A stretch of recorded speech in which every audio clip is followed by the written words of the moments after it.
Continuamos con Acción Legal.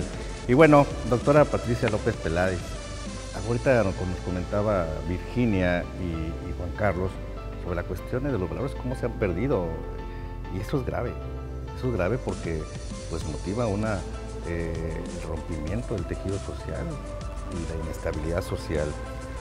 ¿Cuál es tu perspectiva?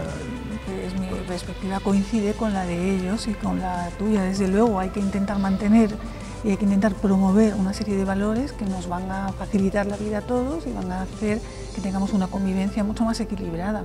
Y eso, si lo puedes hacer desde el principio con los menores, pues mucho mejor, porque aprenden a resolver sus conflictos de una forma determinada y cuando sean mayores y tengan otros, pues estarán habituados a resolverlos de esa manera más pacífica y más dialogante, que no de otra manera que pudiéramos pensar, mucho más agresiva o más injusta, ¿no? ¿Y eso cómo se vería la mediación escolar?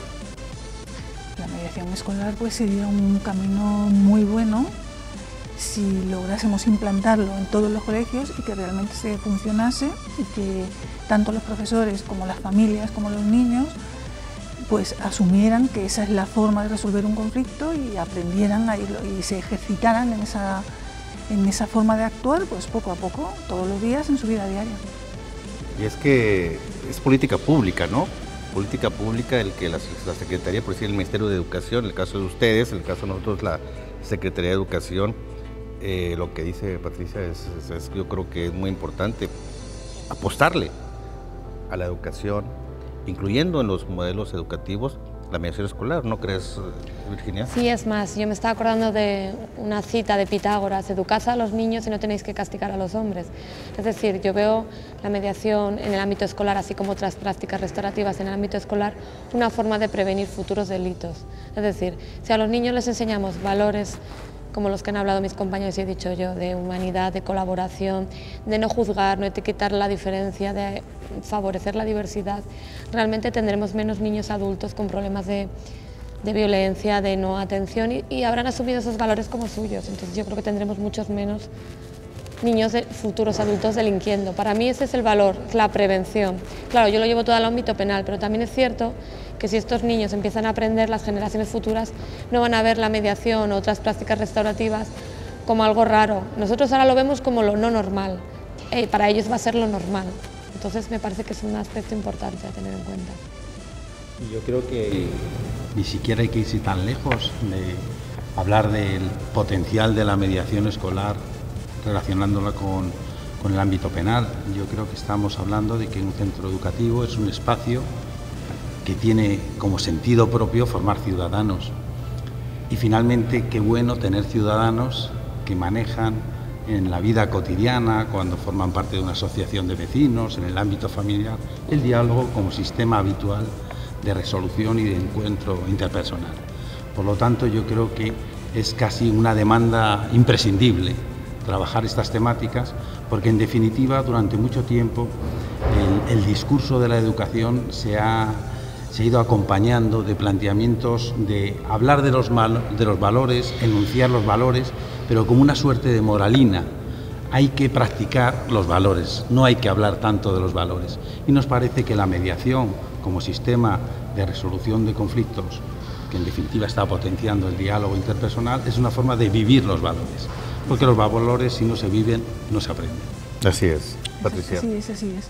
Sí, y yo además destacaría que la importancia, o sea, creo que tiene una importancia enorme educar a los menores en este sentido, por lo que ha dicho Virginia antes, llegarán a ser adultos y se comportarán de esta manera, y creo que es importante que se haga en el colegio, puesto que los niños pasan una parte muy importante de su tiempo en los centros escolares, ¿no?, mientras la educación es obligatoria, y creo que es importante también que en las familias lo vean y se acostumbren a resolver los conflictos de esa manera. En el ámbito familiar, desde luego, con la evolución del concepto de familia que hemos tenido en España y que en México yo creo que existe también, con las familias, que ya no es la familia tradicional del padre y la madre casados con los hijos, sino que hay familias de una persona con sus hijos, familias de personas que estuvieron casadas antes, que tienen hijos no comunes, que conviven con los comunes.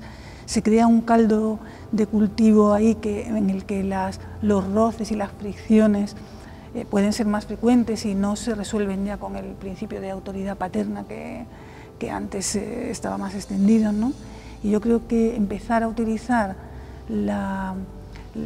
como sistema el resolver los conflictos sentándose a charlar desde una perspectiva de respeto absoluto al de enfrente, simplemente viendo qué pasa, intentar arreglarlo y además solucionarlo nosotros mismos, no confiar en que lo haga un extraño, que es el que va a venir a decidir y yo asumo lo que diga, sino ejercitarme en la tarea de ser yo mismo el que asumo el control sobre mis asuntos e intento hacerlo yo.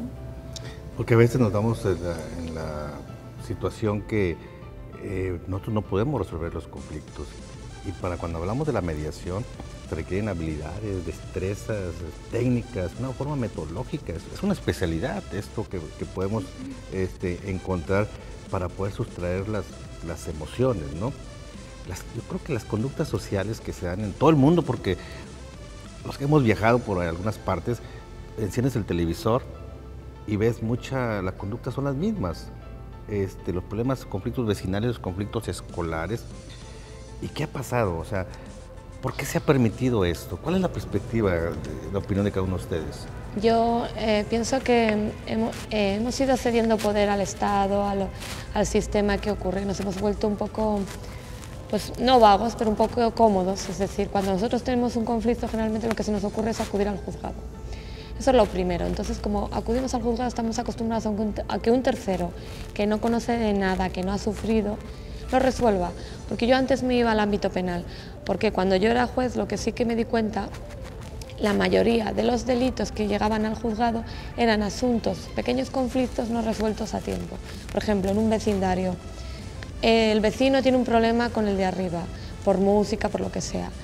Como no saben gestionar los conflictos, probablemente lo que es un asunto pequeño derivaba en un delito, pues una pelea, un insulto, y acaban en los juzgados, y eso es muy triste. Por eso aludía yo a la prevención.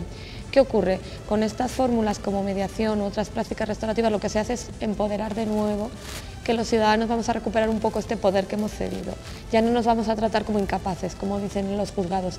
Señores, no se preocupen que ustedes no van a tener que hacer nada, todo lo vamos a hacer nosotros. Así, recuperando este poder, vamos a aprender nosotros a que es posible llegar a acuerdos, siempre guiados con un facilitador, un mediador, para poder llevar una convivencia pacífica, ya sea en el ámbito escolar, comunitario, laboral, o bien después de haber sufrido un delito. Si al fin y al cabo el escenario es indiferente, la cosa es empoderamiento para mí. Claro. Continuamos con Acción Legal, es un tema tan importante y dicho por expertos internacionales. Continuamos, no le cambie.